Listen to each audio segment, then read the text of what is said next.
Greetings, ladies and gentlemen, and welcome to another edition of not just the Locked On Padres podcast, but also the Locked On Phillies podcast. I am being joined by the host of Locked On Phillies, Connor Thomas. My first time talking to you, mate. We're going to be talking Padres and Phillies, of course. This upcoming series is going to be fun, but most importantly, I got to ask, how are you doing?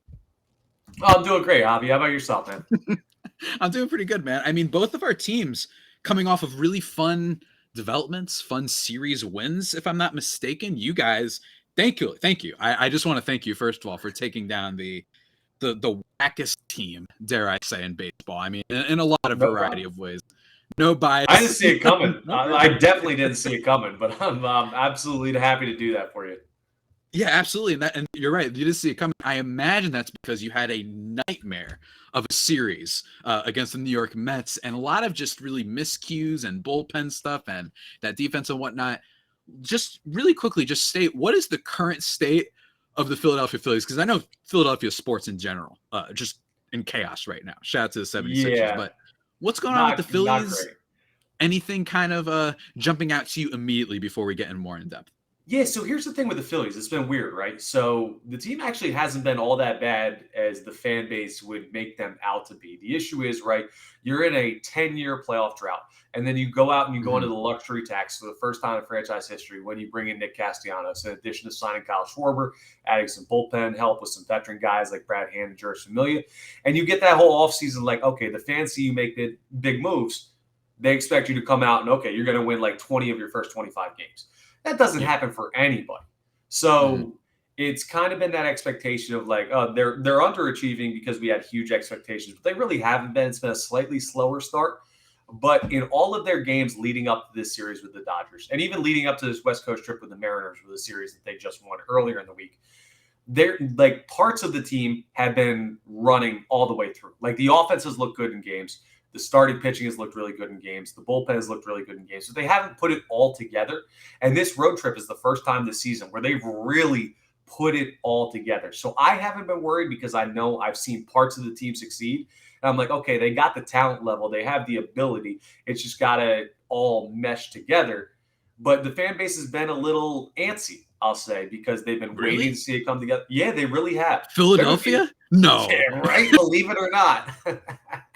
We've already had calls for like Joe Girardi's job, which honestly, Philadelphia. Yeah, honestly, I've been slightly a part of, considering how he's handled the bullpen and some decisions he's made, and them not renewing his contract this offseason. But like, it was a rough start, and now it seems like they're settling into what we thought this team was going to be, which is a really, really good offensive team and a team that they're going to have to hit their way into wins, and they've been doing it on their West Coast swing. Yeah, I actually wrote for Just Baseball. For people who are familiar with my podcast, they know the website. Great website.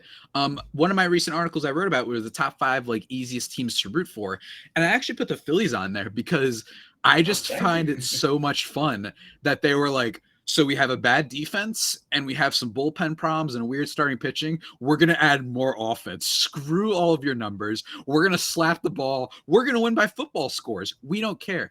There's a possibility that this is like the most fun 88, 89. Hey, if things work out, obviously higher than that type of team where they're just winning games by a score of 7-5 every single time, right? Because of the negative defense of both Castellanos and Kyle Schwarber, obviously last year, among the worst at the position and defensive runs saved and outs above average. But they signed both of them and they're like, screw it. Let's just have MVP Bryce Harper. You still have JT Realmuto. Jean Segura is just such a solid hitter. Very secretly, actually, too. Yeah, it feels like just for the past, like you kind of know what you're going to get. And while it's not necessarily a guy who's going to give you 7 WAR every year, he just hits like 290, 300, decent on base stuff and gets you hits. And he's done that every year for a while now. So very underrated, I think, in Jean Segura, someone the Padres will have to look out for. But yeah, I think that the Phillies, they're definitely not as top loaded as maybe in past years where it was just Harper and JT. And then you were like, oh my God, what else do we have? This is going to be a really telling series because the Padres are the other way around, where their team is very starting pitching bent. Yeah. They're going to have Mike Clevenger, Yu Darvish in this series, and Blake Snell returning to make his season debut, as well as a bunch of other guys, while their hitting has been carried by, I know, Connor, you might not be familiar with this, a bit on my podcast, is I do not name by name the person who plays first base for the Padres. You can say that's just Okay. fine, but it's a personal thing. I know he's been great. The part is it's working. Bullying I feel works, like I should be ladies and respectful gentlemen. and not bring it up. I don't want to ruin what you're doing there and working for that. So I feel like I can't either. It's fine, man. I get it. But if you would like to, it's open for At interpretation. some point, To I say might it. slip Yeah. into it. Yeah, it's cool. But him and Manny Machado have been kind of carrying the Padres offense in a lot of ways this year. Machado's still leading the league in F4, if I'm not mistaken. So very diametrically opposed teams, I would say so far, is that the Padres have excellent pitching and then the Phillies have incredible offense. Although, I don't know. Let me start off by asking you this because I was about to take a slight at their starting pitching. Wheeler's been a little bit beat up. That's kind of been the vibe with him, but he was like a Cy Young sort of contender last year and even the year before to an extent. What do you think of Aaron Nola? Aaron Nola, who let me down in fantasy baseball last year. I mean, he couldn't get me a quality start to save my life. It's all I was asking for, really. Yeah. But I'm He asking didn't you, have that in him last year. Yeah. is Aaron Nola actually good, or is this a guy that we're just kind of obsessed with the strikeout stuff and the pitch mix? What is kind of the vibe on him? Because I imagine it must be a little frustrating sometimes. No, Aaron Nola is great. Aaron Nola is an elite pitcher. Here's the issue. He's not Okay, consistent. here we go. All right. He's not consistent is my problem. So like he'll come out and like last year there was a point where he goes up to Citi Field and he sees the Mets and he ties Tom Seaver's record for most consecutive batters struck out. Like he's like I like to do a lot of like cross sports analogies. He's like that 3-and-D basketball player that just gets ridiculously hot sometimes. And his heat check is unbelievable. Like he'll have games where he's the best pitcher on the planet, and then you'll need him to win a series, and he'll look like he should be in AAA. So that's the biggest thing. Like his ceiling is incredibly high, but he's not consistent. Zach Wheeler, you're going to get basically the same thing from him every time. It's why he was the Cy Young runner-up in the NL last year. Guys like Ranger Suarez, who he's taken a step back based on what he did last year, but he's relatively consistent. Zach Eflin, Kyle Gibson, those guys are more like they've got a frame of reference for about how they're going to pitch. Nola's one of those guys where it's like one day he could be a Cy Young winner, and the next day he could be a guy that looks like, how is he in this rotation? And that's the biggest issue because when you want to put the ace moniker on someone, which I think rightfully has been given to Zach Wheeler on this team after what he did last year, but Aaron Nola's in that conversation when he's at his best. But when you want to put that on somebody, you expect them every time they take the mound to be that guy. And he just isn't consistent enough to this point to be that guy in my mind. So that's the biggest thing. Like you can catch him on any given day and he could look like he doesn't deserve that type of praise, but really he has that ability. So it's like, what guy are you getting any given day? That's Aaron Nola in a nutshell to me.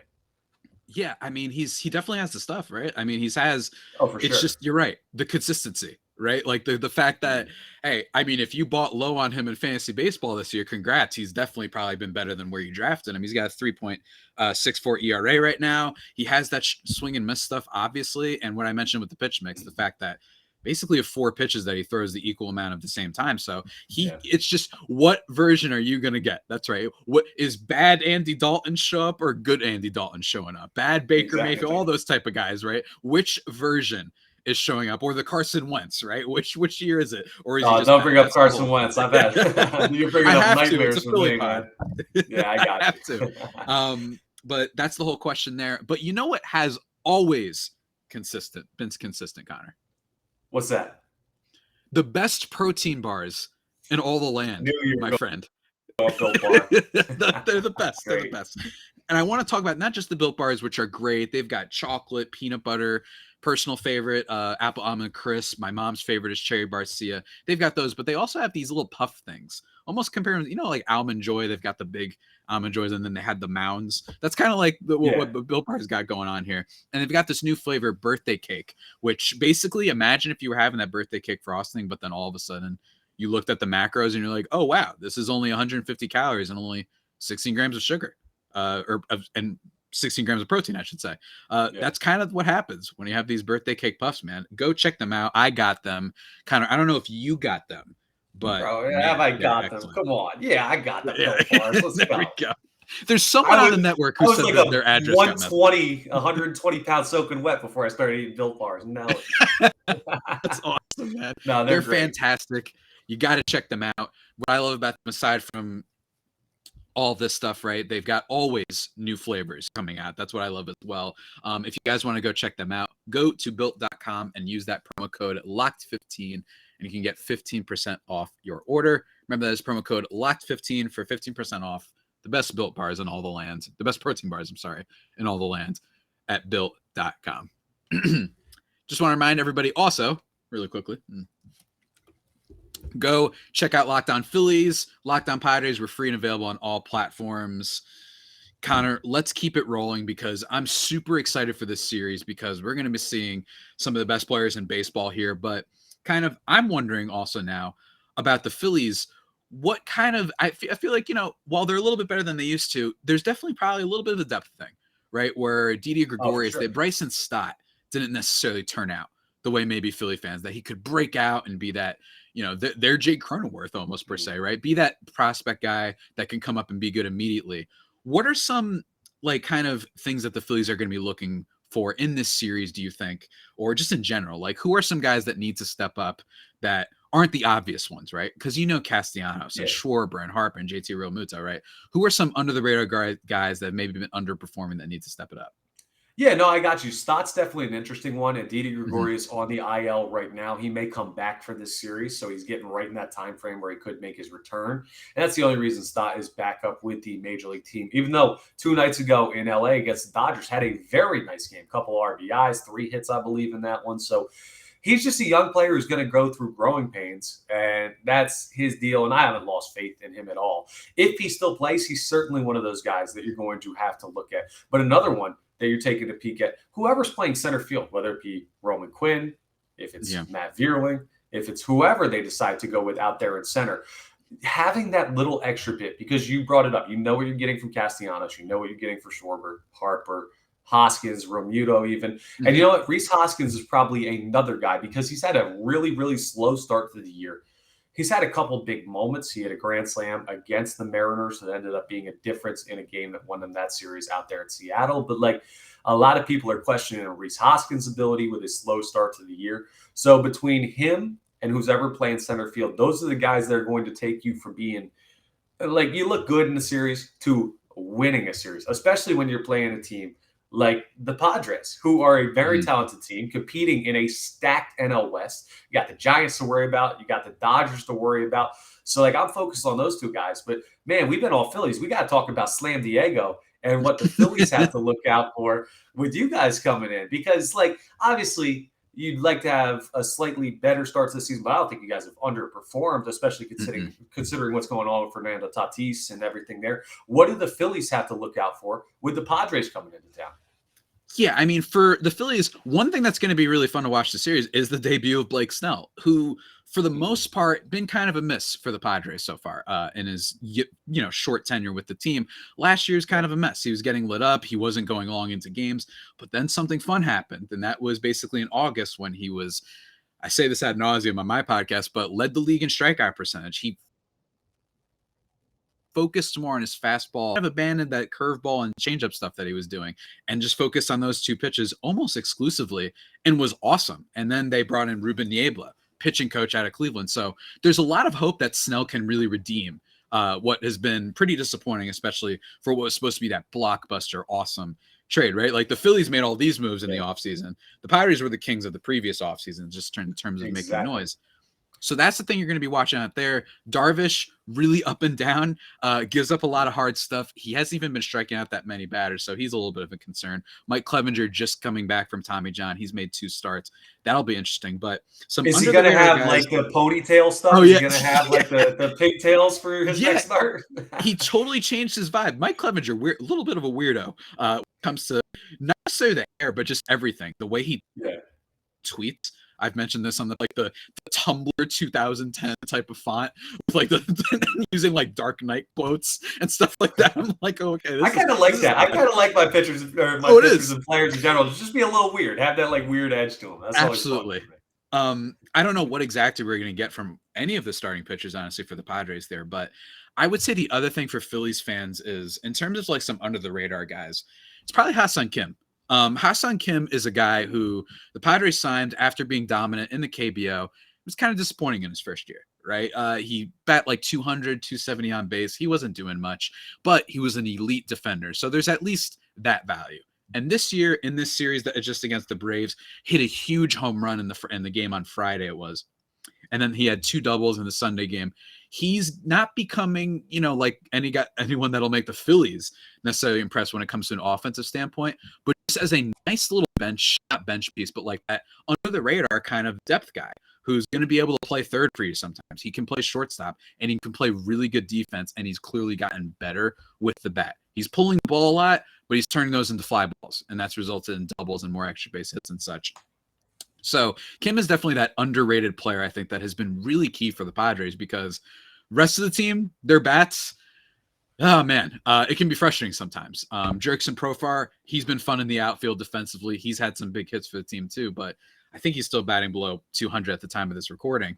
And then you've got guys like Luke Voigt, just came back from the IL, but his power hasn't necessarily been there. Grisham, who I've gotten some flack for, he's not the Trent Grisham from 2020, right? This is actually becoming a little scary right now, where the Padres thought they really found a hidden gem, and now it's more of like, is this guy a fourth outfielder? So there's a lot of questions with a lot of bats on the Padres, from guys that people probably expected to be better. Jake Cronenworth has been a little bit of in a slump to start this season. It's basically been Machado and the first baseman who must not be named, and some spot plays from Ha-Seong Kim every now and then, right? So that's what you have to look for the Padres in terms of their kind of whole team makeup, I'd say, when it comes to their batting.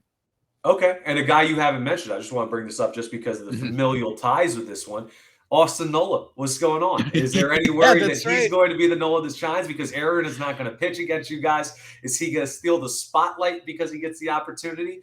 I remember him being a young player a couple of times that the Phillies have seen him and not really fully coming into his own in the major leagues. But it seems like he's making some waves, like slightly, to be the guy there to catch and be the predominant like starting catcher for the Padres. What have you seen from him so far this year?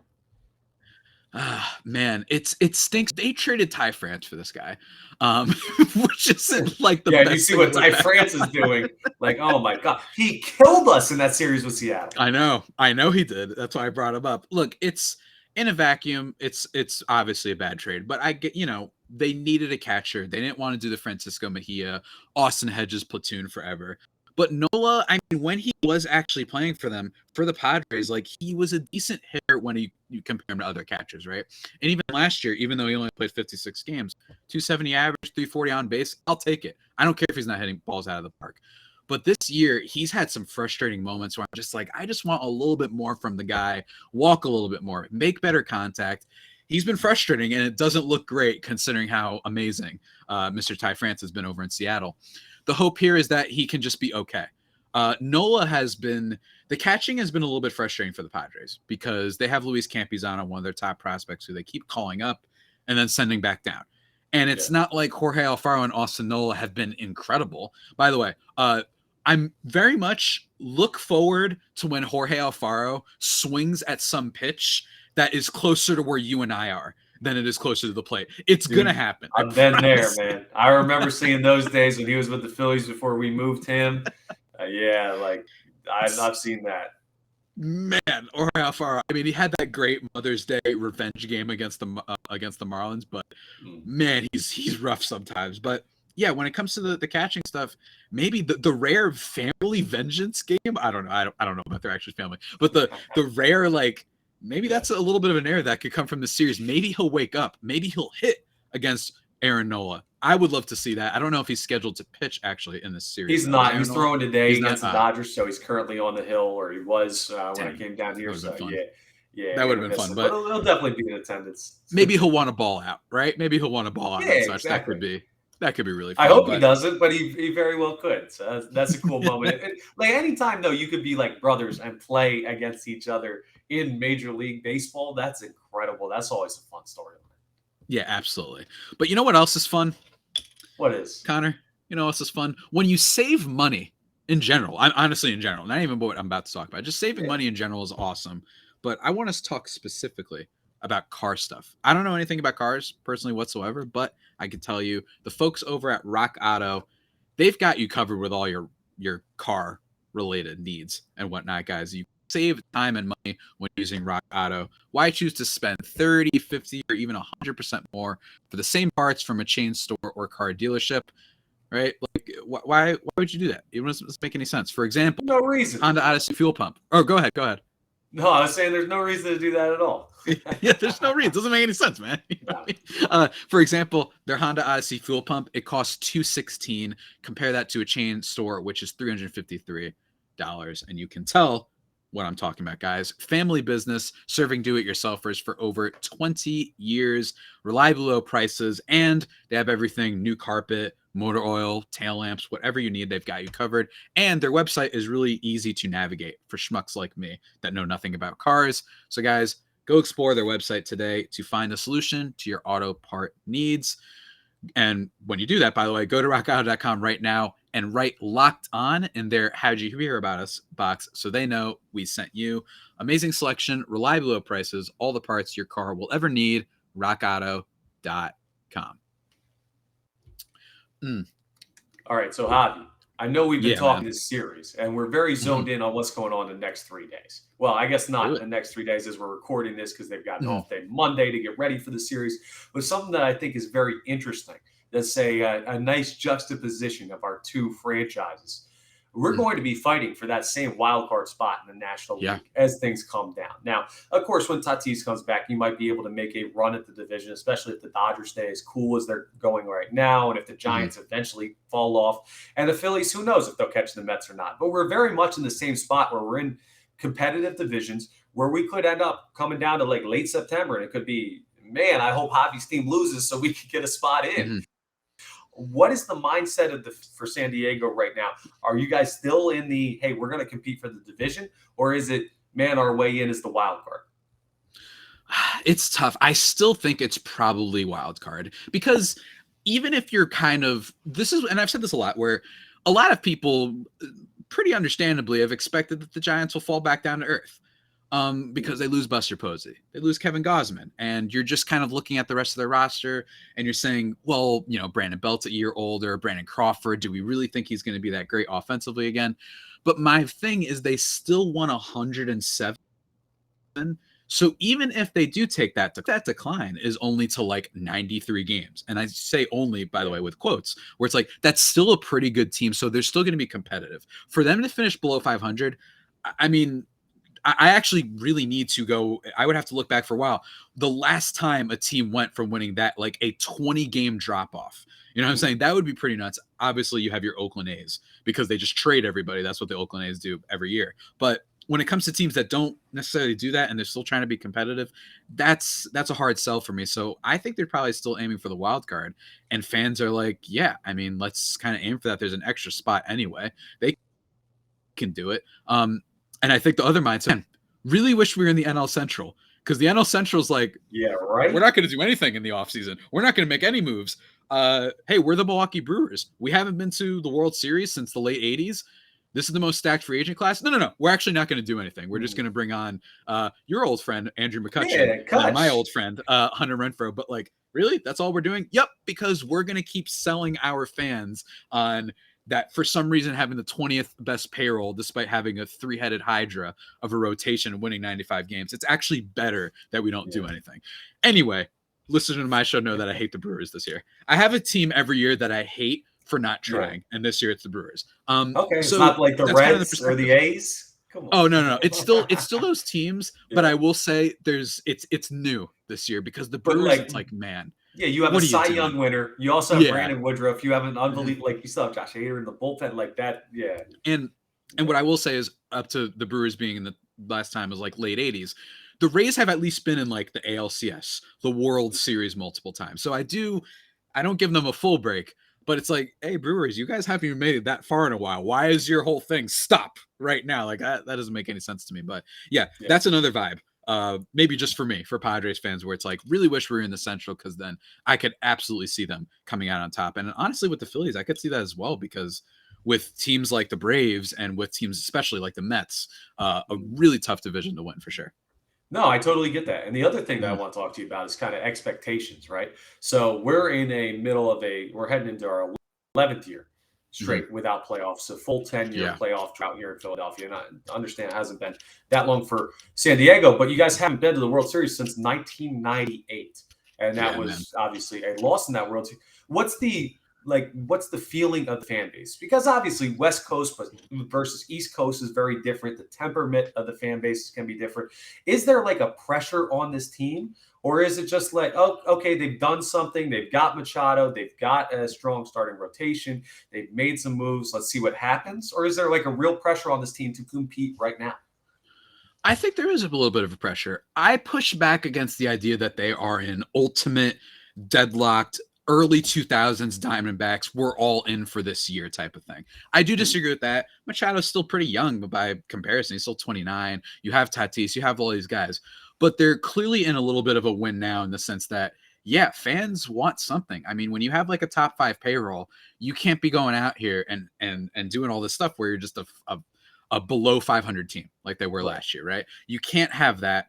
And the other thing is with the amount of stuff they've traded, right? We've already talked about the Ty France thing, but with the Grisham trade, with Lauer and Urias, and then with Snell, with trading away Patino, and just overall trading so much to get guys that will help you out now instead of waiting, there is an expectation that we don't want to just be okay, right? We don't want to just be what's a good example of an okay team, like a Guardians, right? Or like The Minnesota Twins. a Minnesota Twins or something like that, right? Where you're hopeful that you can go pretty far, but it's not the end of the world.